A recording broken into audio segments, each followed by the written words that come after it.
Continuando con la exposición, vamos a hablar acerca de la potencia nominal y de los tipos de servicio. Bueno, primeramente el valor asignado. Un valor asignado es una magnitud que generalmente nos va a dar el fabricante. ¿Para qué? Para una condición de funcionamiento.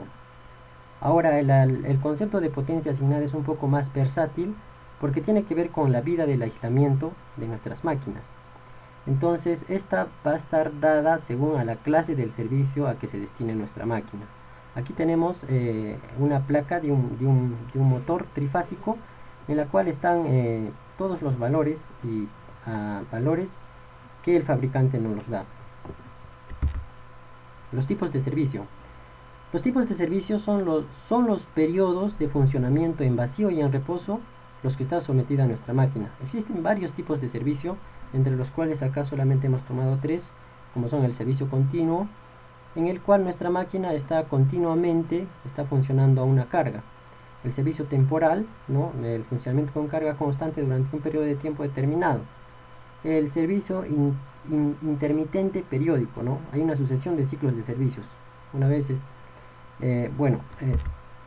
ahora vamos a hablar acerca del rendimiento de los motores y generadores. ¿Qué es el rendimiento? Matemáticamente el rendimiento es la relación que hay entre la potencia útil y la potencia total. Ahora, en el caso de un generador, la potencia útil es la potencia eléctrica entregada a la carga, y en el caso de un motor es la potencia mecánica en el eje de la máquina. Ahora, si nosotros decimos que la potencia total es la potencia útil más la potencia de pérdidas, entonces podemos expresar la eficiencia a través de la potencia de útil entre la potencia útil más la potencia de pérdidas, que es la potencia total. Ahora, la potencia de pérdidas es la suma de unas pérdidas que se llaman pérdidas en el hierro, pérdidas mecánicas y pérdidas en el cobre. La suma de las pérdidas en el hierro más las pérdidas mecánicas son las pérdidas fijas, a lo cual las pérdidas variables serían las pérdidas en el cobre. Ahora, las pérdidas en el cobre son proporcionales a la corriente al cuadrado, lo cual podemos expresar que sería igual a la potencia aparente al cuadrado por un factor de multiplicación, ¿no? Ahora nosotros queremos expresar el rendimiento en función de la potencia aparente y del factor de potencia. Ahora entonces vamos a ver que la eficiencia es igual a S por cos de phi entre toda esta expresión. Y acá podemos hacer un análisis muy simple, donde podemos ver el factor de potencia. Si es muy pobre, nuestro rendimiento también va a ser muy pobre. Ahora, si nosotros llamamos al factor de potencia cos phi, podemos hacer este reemplazo, y esta función lo podemos maximizar igualando a 0, o sea, una derivada, obteniendo que las pérdidas fijas van a ser igual a un factor multiplicando por la potencia aparente al cuadrado. Ahora nos damos cuenta que estas pérdidas no son iguales a las pérdidas variables. ¿Qué quiere decir esto entonces? Que el rendimiento es máximo para una potencia aparente S. El rendimiento es máximo para una potencia aparente S, tal que en este punto van a coincidir las pérdidas fijas con las pérdidas variables. Ahora, vamos a hablar acerca del índice de carga. El índice de carga nos da más o menos una idea, es cómo está trabajando nuestra máquina. Matemáticamente se expresa la potencia entre la potencia nominal. Ahora, el índice de carga óptimo. Recordemos que no, si es un índice de carga óptimo, sería la potencia nominal máxima entre la potencia aparente. Recordemos esta expresión también, que las pérdidas fijas era igual a la potencia aparente al cuadrado por un factor de multiplicación. Ahora, si nosotros reemplazamos, vamos a obtener que las pérdidas fijas en esta expresión, ¿no? Las pérdidas fijas entre las pérdidas variables, ¿no? Que sería el índice de carga óptimo. Ahora nosotros vamos a ver acá el rendimiento en función de la potencia aparente. Tenemos a la primera gráfica un factor de potencia cos phi, y tenemos en la segunda gráfica un factor de potencia menor que a este. Entonces vamos a ver que el rendimiento va a ser máximo cuando el factor de potencia sea un poco mayor, ¿no? Idealmente tienda a 1, ¿no? Entonces, ¿qué podemos extraer de esto? que se debe evitar el funcionamiento con cargas reducidas, ¿no? Porque simplemente el rendimiento sería bajo. Se debe procurar a que la máquina funcione con un índice de carga próximo al óptimo, ¿no? Lo óptimo creo que sería I1, el índice de carga unitario. Fuerzas magnéticas, fuerza magnetomotriz y campo magnético en el entrehierro de las máquinas eléctricas. El campo magnético en el entrehierro de una máquina eléctrica es el resultado de la combinación de las fuerzas magnetomotrices, tanto del devanado del inductor como del inducido. Ahora vamos a analizar el campo magnético y fuerza magnetomotriz producida por un devanado concentrado de paso diametral. ¿Cuál va a ser nuestro objetivo? Vamos a tratar de determinar la forma de distribución tanto del campo magnético como de la fuerza magnetomotriz a lo largo del entrehierro. Bueno, aquí tenemos un estator, un rotor a la cual está ingresando una corriente. Vamos a por la regla de la mano derecha, vamos a ver las líneas de inducción y acá tenemos la resultante, ¿no? Y acá tenemos un diagrama más desarrollado. Queremos calcular la intensidad de campo magnético. Para ello vamos a aplicar la ley de Ampère, ¿no? Para calcular la intensidad de campo magnético. Ahora, si nosotros consideramos infinita la permeabilidad del hierro, tanto del estator como del rotor, ¿qué nos va a conllevar eso? A que la diferencia de potencial magnético entre estas zonas sea cero. Bueno, aquí tenemos nuevamente el diagrama desarrollado, pero vamos a hacer un corte entre el punto M y M', lo cual tenemos acá. Acá tenemos el estator y acá tenemos el rotor. Y acá tenemos las líneas de inducción magnética, ¿no? Que van variando, que se puede determinar a través de la regla de la mano derecha. Nosotros queremos calcular la intensidad de campo magnético, entonces tenemos que hacer la integral o la ley de Ampère a lo largo de una trayectoria. Bueno, según las premisas anteriores, decíamos que la diferencia de potencial magnético va a ser cero, entonces se va a cumplir en estas expresiones. En esta y en esta va a ser cero, entonces simplemente nos quedaría esta expresión, ¿no? Ahora, la simetría circular, como en las máquinas eléctricas tiene una simetría circular respecto al número de polos, si nosotros calculamos la intensidad de campo magnético en un determinado ángulo, a ese determinado ángulo le sumamos un ángulo de 180 grados, entonces la magnitud va a ser simplemente opuesta, ¿no? Es lo que nos quiere decir esta ecuación. Ahora, nuevamente aplicando la ley de Ampère, teniendo en cuenta esta premisa, vamos a obtener que la intensidad de campo magnético es proporcional al número de espiras por la corriente entre 2 veces el espesor. Ahora ya que tenemos la intensidad de campo magnético, podemos calcular la densidad de flujo multiplicándola por la permeabilidad en el vacío, teniendo esta expresión. Ahora, a nosotros nos es más interesante representar la fuerza magnetomotriz que el valor de la inducción, ¿no? Además que la fuerza magnetomotriz es independiente del espesor del entrehierro, o sea, es lineal, entonces podemos aplicar la superposición de más fuerzas magnetomotrices. Entonces vayamos a calcular la fuerza magnetomotriz. Campo magnético y fuerza magnetomotriz producida por un devanado concentrado de paso diametral. Bueno, nuestro objetivo es calcular la fuerza magnetomotriz en un punto del entrehierro, ¿no? Nuevamente, como en la premisa anterior se ha hecho con la intensidad de campo magnético, aquí también podemos hacer con la fuerza magnetomotriz, ¿no? Que sería opuesta en un ángulo sumada a 180 grados, de la cual podemos obtener que la fuerza magnetomotriz va a ser igual a n por i medios. Esto lo podemos ver acá, ¿no? La onda de la fuerza magnetomotriz en forma escalonada, lo cual es positiva entre menos 90 y más 90 grados, teniendo una amplitud de ni medios.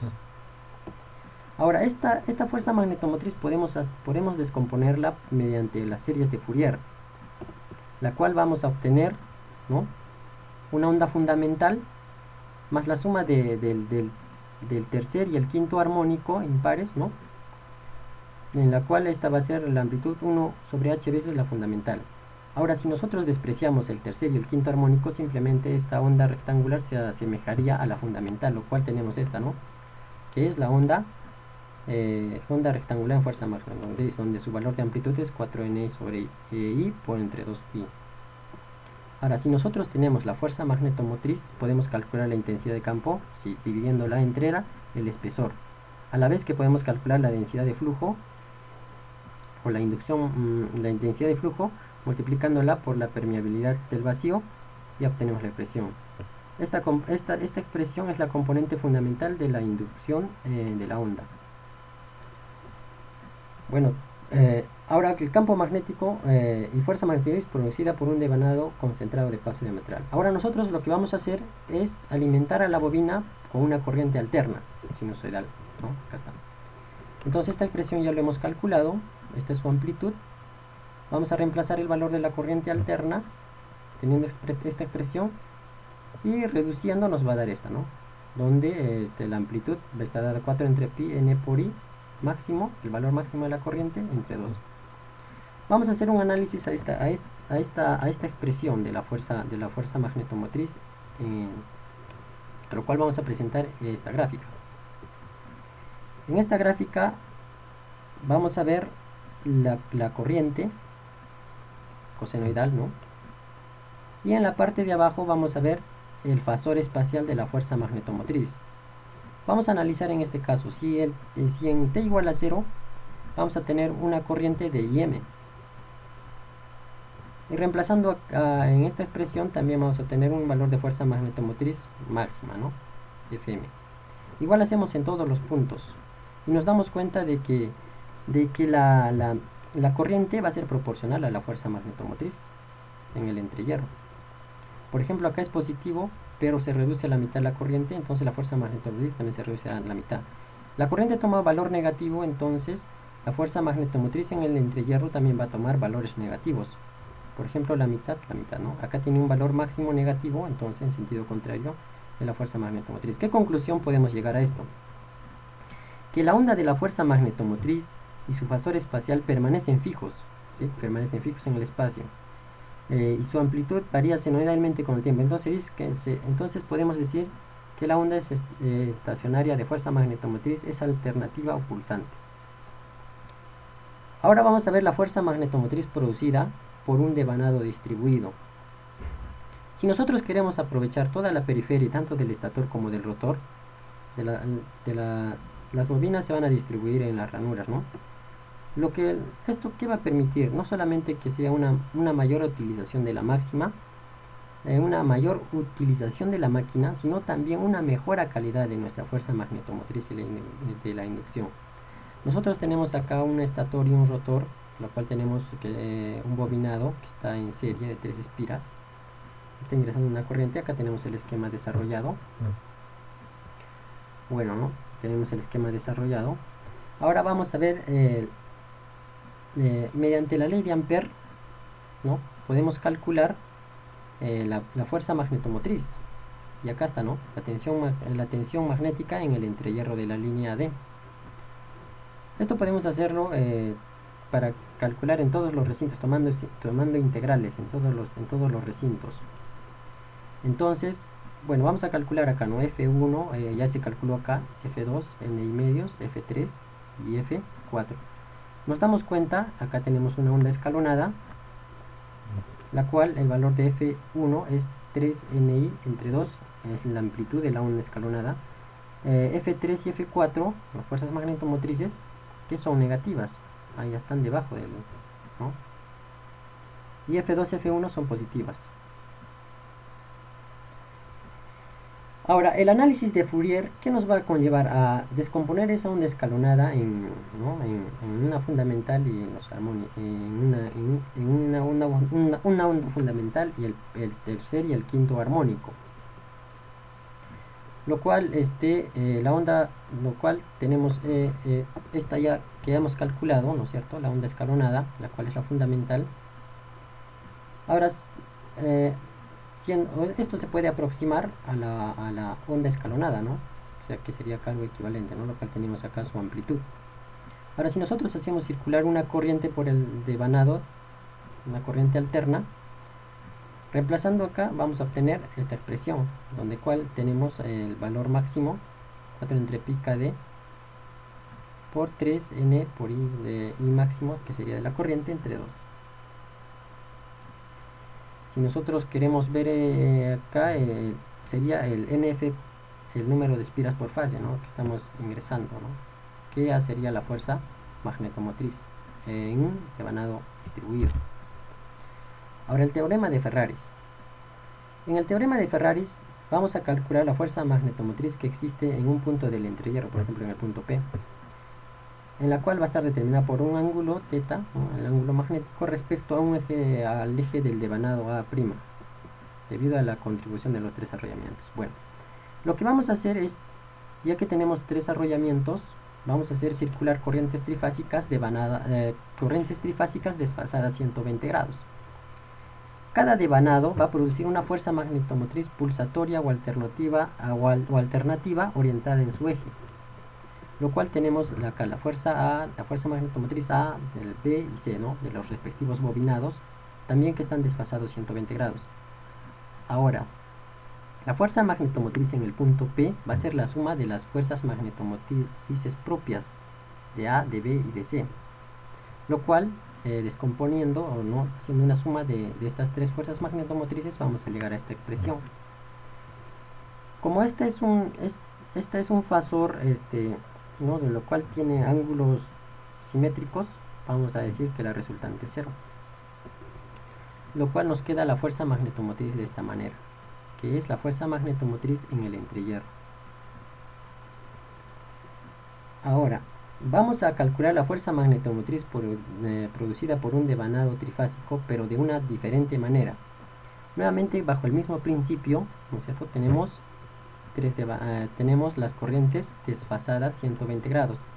Las fuerzas magnetomotrices también están desfasadas 120 grados. Lo que nosotros queremos es proyectar entre el eje X, eje Y, las bobinas las fuerzas magnetomotrices FA y FB. Al final, ¿no?, calculando una fuerza magnetomotriz total. Entonces descomponemos la fuerza magnetomotriz FB y FA, ¿no?, obteniendo esta expresión, descomposición vectorial. De la misma manera con FY, descomposición vectorial. Resolviendo estas dos ecuaciones vamos a tener la fuerza magnetomotriz en X y en Y. Nosotros nos interesa la fuerza magnetomotriz total o resultante. Por ello le llamamos el módulo, obteniendo, ¿no?, un valor de 3/2 de la fuerza magnetomotriz máxima. Ahora, nosotros queremos calcular la velocidad de sincronismo, ¿no? Entonces, para ello vamos a hacer el uso de la tangente del ángulo, que vendría a ser la fuerza en Y, de la fuerza magnetomotriz en X, lo cual nos va a dar igual a la tangente a la frecuencia por el tiempo. Si nosotros recordamos, los ángulos magnéticos es igual al par de polos por los ángulos geométricos.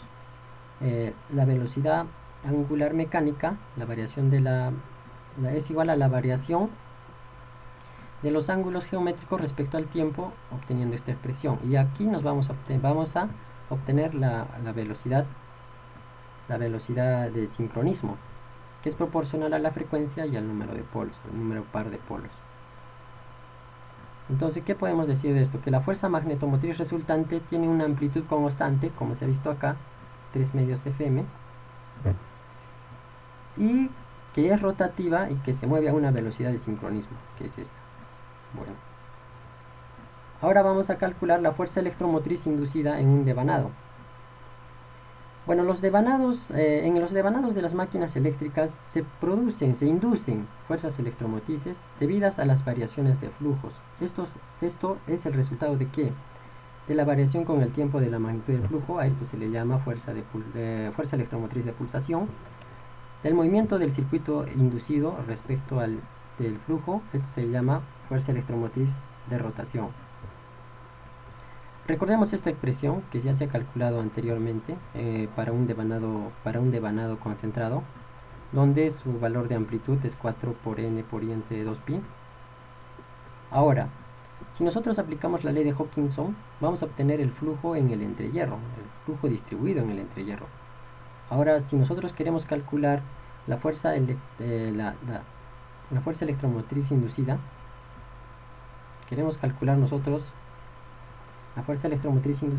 lo que tenemos que hacer es aplicar la ley de Faraday y derivar esta derivada, ¿no?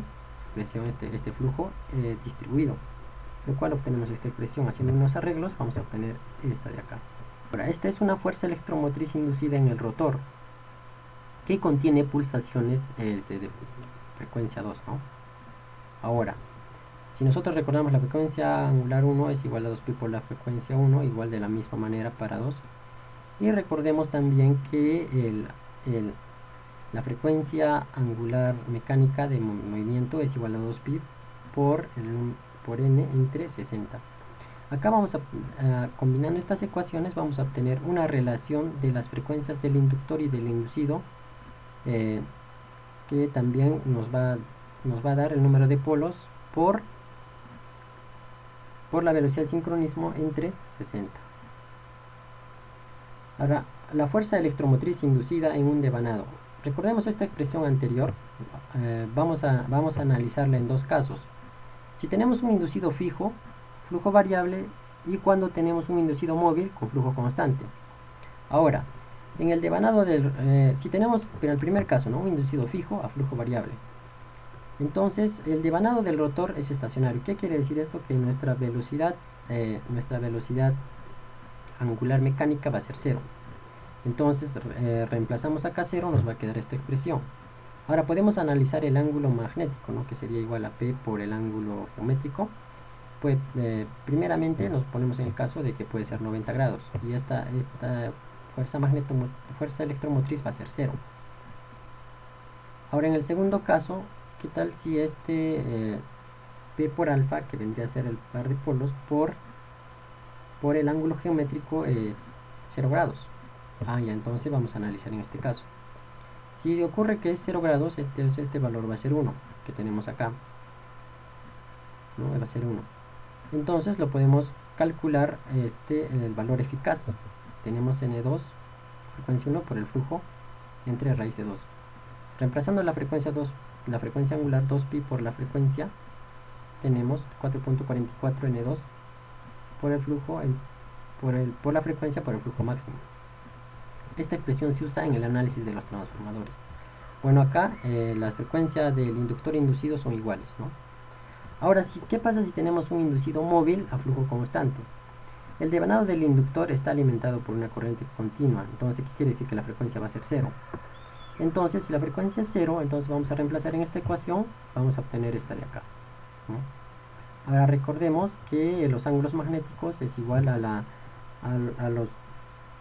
frecuencia angular mecánica por un tiempo, ¿no? Reemplazamos simplemente alfa acá y podemos hallar el valor eficaz, donde esta ecuación, ¿dónde se va a cumplir? En las máquinas síncronas. Bueno, pasemos al par electromagnético en máquinas eléctricas. El par electromagnético aparece en el estator y en el rotor. ¿Por qué? Por una consecuencia que tiene lugar en ambas ondas, que pueden ser la interacción de la fuerza magnética, la fuerza magnetomotriz para intentar alinear sus ejes magnéticos. O sea, vamos a explicarlo acá. Si F1 es la fuerza magnetomotriz, la fuerza magnética, ¿no?, que la fuerza magnética en el estator. F2 es la fuerza magnetomotriz en el rotor. Entonces va a existir una fuerza equivalente, una fuerza total entre estas, desplazadas por un ángulo de par o un ángulo de potencia. Ahora nosotros podemos relacionar estas tres fuerzas magnetomotrices de la siguiente manera, ¿no?, por esta ecuación. Ahora, por la ley de Ampère podemos calcular la intensidad de campo magnético, que sería igual a la fuerza total entre el espesor. Ahora, si el circuito es lineal, el circuito magnético es lineal, ¿qué va a pasar? Que la energía y la coenergía van a coincidir. Entonces, reemplazando todos estos términos, vamos a obtener que la energía es igual a la coenergía por la permeabilidad por la fuerza magnetomotriz equivalente de 4 veces el espesor al cuadrado. Ahora, si nosotros calculamos el volumen del entrehierro, pi por d, ¿no?, este vendría a ser el diámetro medio, L la longitud axial, G vendría a ser el espesor, podemos calcular nuevamente la energía, ¿no?, aquí está, en base al volumen. Ahora nosotros reemplazamos f al cuadrado, esta expresión, entonces vamos a tener en términos de las fuerzas magnetomotrices parciales. Nosotros queremos calcular el torque. ¿Qué es el torque? Va a ser la derivada de la coenergía magnética respecto a la posición del rotor. Entonces, haciendo una derivada, vamos a obtener esta expresión, menos K F1 F2 por el seno del ángulo de par. ¿Qué es K? K depende de la máquina, ¿no? O sea, de las dimensiones de la máquina. Por ejemplo, tenemos acá el número de polos, el diámetro medio, la longitud y el espesor. Son las condiciones de la máquina, las dimensiones. Ahora, este torque podemos representarlo en base a la fuerza magnetomotriz 1 y su ángulo de desfasaje entre la fuerza resultante. Tenemos acá. De la misma manera, este torque también, ¿no? La fuerza magnetomotriz 2 por su ángulo de desfasaje con la fuerza total. Ahora, el signo menos, ¿por qué nos sale signo menos? ¿Qué significa? Es que significa que las fuerzas magnetomotrices tienden a alinearse reduciendo su ángulo, el ángulo, ¿no es cierto? El ángulo de par o el ángulo de potencia que forman ambas ondas. Bueno, ahora vamos a hablar acerca de la clasificación de las máquinas eléctricas. Esta ecuación ya la hemos demostrado anteriormente, donde cual nos relaciona las frecuencias del inducido y del inductor, la velocidad las velocidades en RPM del rotor y el número de pares de polos. Bueno, vamos a analizar dos casos. Primero vamos a analizar el caso, el movimiento del inductor o inducido, ¿no? Primero, ¿no? Vamos a tener, si no existen órganos móviles, entonces si no existen órganos móviles no hay velocidad. Entonces, ¿qué quiere decir? Si no hay velocidad, esta ecuación, simplemente la frecuencia del inductor y el inducido serían iguales. Y acá está. Es el caso de las máquinas estáticas, como por ejemplo en el en el transformador. Ahora, ¿qué pasa si existe una velocidad, ¿no? Que vendría a ser diferente de cero? Entonces simplemente la ecuación se mantiene. Esta ecuación se cumple en las máquinas rotativas. Ahora vamos a ver el segundo caso, según a las características del flujo del inductor. Primero, si el flujo del inductor es constante, la corriente que alimenta este devanado es cero. Entonces, frecuencia 1, 0. Ahora vamos a ver, ¿no? Si en el caso de las máquinas estáticas, ejemplo el transformador, ¿no? Bueno, el transformador, al no aparecer una variación del flujo en el inducido, no se tiene conversión de la energía. Esta condición no se cumple porque, bueno, no habría máquinas, ¿no? Al no aparecer una variación de flujo en el inducido, no habría una conversión de la energía, ¿no? Ahora, para las máquinas dotadas de movimiento, sí, ¿no? Sí se cumple. Entonces, habría una proporción de F2 igual a la velocidad por el par de polos entre 60. Ahora, en el caso de que si el flujo del inductor es variable, ejemplo, bueno, acá se cumplen las máquinas estáticas y en las máquinas rotativas. Por ejemplo, en el devanado primario de un transformador el flujo es variable, ¿no? El flujo es variable. Por lo tanto, se van a cumplir en ambas máquinas. Conclusiones. Bueno, se ha logrado presentar una breve información sobre las características fundamentales de las máquinas eléctricas rotativas, brindando una información sobre el principio del funcionamiento de estas, ¿no? Otra conclusión sería es que hemos hecho un análisis de los fenómenos físicos que pueden ocurrir en las máquinas rotativas, en especial en el entrehierro, la combinación de las fuerzas magnéticas, las fuerzas electromotrices. Producto de esto se ha calculado ¿no? los pares electromagnéticos. Ahora, hemos tratado de ver también una clasificación acerca de las máquinas eléctricas, ¿no? Las máquinas estáticas, las máquinas rotativas, las diferencias y semejanzas que hay en estas. Y ¿no? Las diferencias que no solamente pueden haber físicas, sino también el funcionamiento de estas. Bueno, eso sería todo.